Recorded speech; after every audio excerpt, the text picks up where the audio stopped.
Hi everyone, I hope you all are doing well. This is Radhika here again, and this video is going to be about how to handle the you are too much wounding that a lot of empaths carry. So, let me just explain what this wounding is. So, to a certain degree, this wounding is the feeling that if you recognize yourself as an empath, you will carry, which kind of makes you feel like no one understands your feelings so much. And it could be that no one does. That is because empaths are very sensitive, because their brains have a lot of the brain circuitry is very fine. It's very, like, if it was a circuit board, there's a lot of like wires going here and there, so they sense a lot. And that's why they become so sensitive, because they will sense like uh, everything from like textures, colors, uh, tonality of a person's voice, their body language, how they open their eyes a little bit more, or like micro expressions, etc. So what happens is, like, people who are very empathic, they read too much of a situation, because that's actually what happens. They get a lot of input, in their circuit. So if you grew up that way, you probably were highly sensitive as a child, because children are super open to their feelings and emotions, because the logical part of our brain is not very developed in our childhood. So we just sense everything and we feel everything without actually understanding a lot of it. So a lot of empaths in their older life, um, they might marry either like a narcissistic person, in which case anyways you are going to be too much for the narcissistic person to handle, because the biggest baby is always going to be the narcissistic person, and you won't have a chance to be vulnerable or childlike in that situation. Always they are the ones who are going to be the children, and you're going to have to be the caretaker, taking care of the narcissistic person. But say you grow up and you marry uh, another empath, probably, who might be like a people pleaser, and who might not be as into understanding empaths or being awakened as you are. So what happens is, there's a gap of understanding there between you and the other person. um, and when you go to this person with your emotions, many times you might have to face um, a feeling from them, or like face the response from them that I really don't have time for this right now. I really don't have time for your emotions right now. And it might not be that they do this all the time consistently. So, say 60% of the time they give you attention, but 40% of the time you don't get attention. Now, what will happen if is that even that 40% of the time will be extremely triggering to you, if you are an empath who grew up in a narcissistic situation. And that's because in your childhood, again, there was a bigger baby in the picture, which was the narcissistic person in your childhood. It could have been your dad or your mom or whoever, maybe your elder sister or brother, who was the golden child and you didn't get any attention, etc. The combinations, permutations can be many, but basically what you will have is a lack of emotional support from your childhood that continues to show up for you in your adult life as well. So, this is a problem that many of my clients face, and they are actively working on seeking coping mechanisms for themselves, and not just coping mechanisms, but also kind of getting their partners to a stage in their life where they can actually express themselves more openly to their partners and be received properly by them. um, so that's why I kind of wanted to make this video, because I see this case many times, And even in my own experience, I have seen this case many times. um, Especially if like you had one parent who was narcissistic and the other parent who was uh, mostly like an, not, I wouldn't call an enabler, but who wanted to still be with the narcissistic person just for either survival stake, or they could not leave the situation due to some reason. So if you were in such a situation and as a child you would go to this, you would obviously not go to the narcissistic parent because you know that they are not going to be able to help you with anything.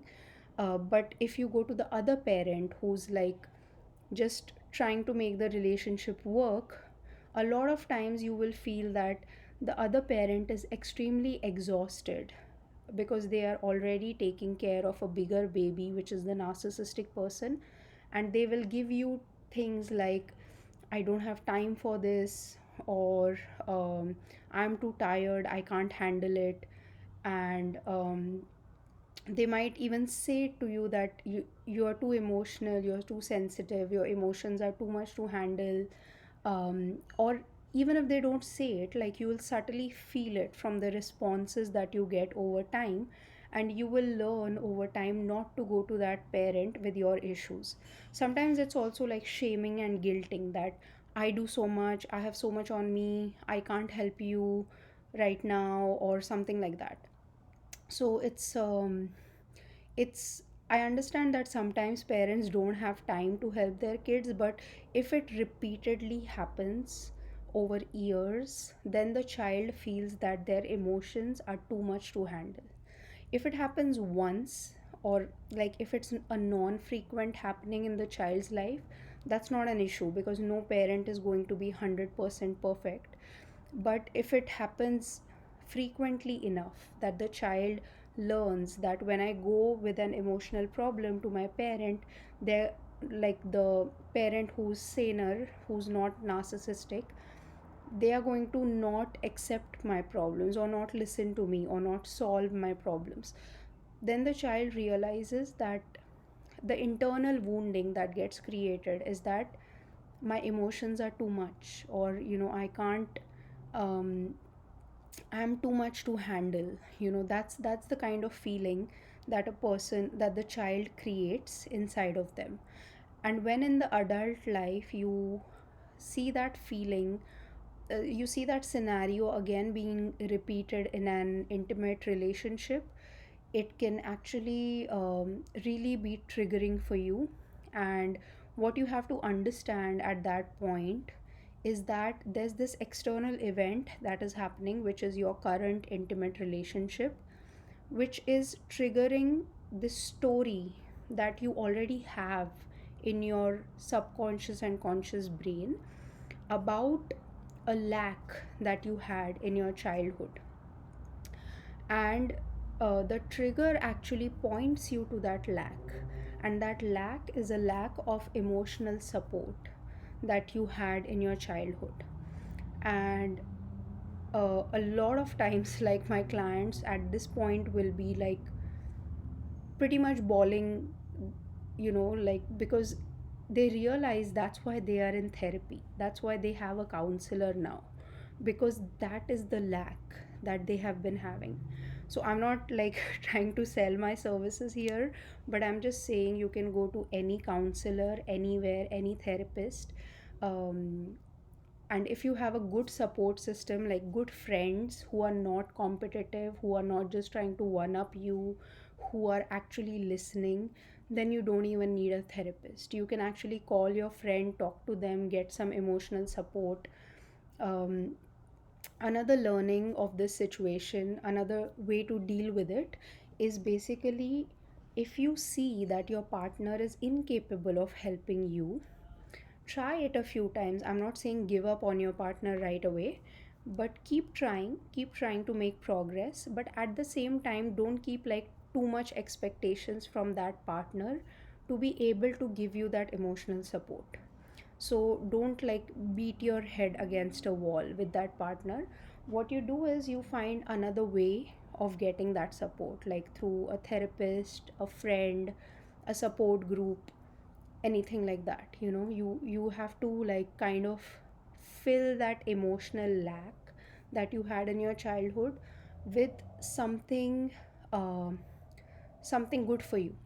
Like some people fill it with alcohol or drugs, or they try to numb their emotions with substances, but that's not going to be super helpful in the long term. So it can be a coping mechanism for some period of time, but after certain time you need to move on to better coping mechanisms.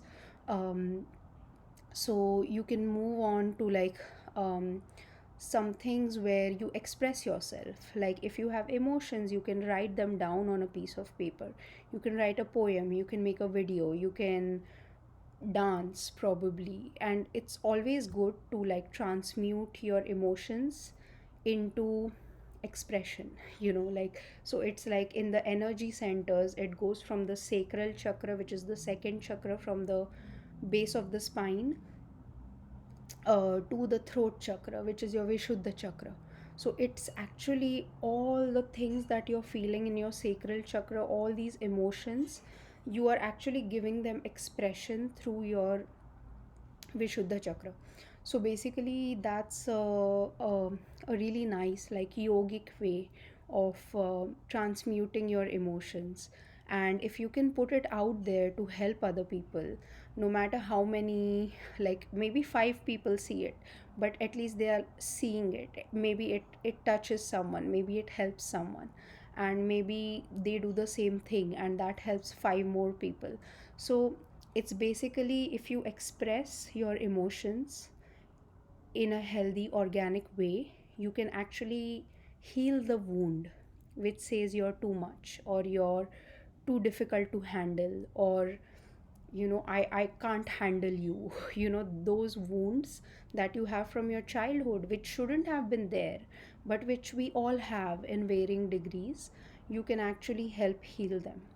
And yeah, that is basically the advice I give, that the healthiest way is expressing it in a way where you are not too intrusive on other people. Like, don't, if you go to someone and just vomit everything out on them, it's going to be a bit scary for them because it will be a bit intense, all this emotion that is bottled up, suddenly going and like throwing it on someone will be a bit difficult.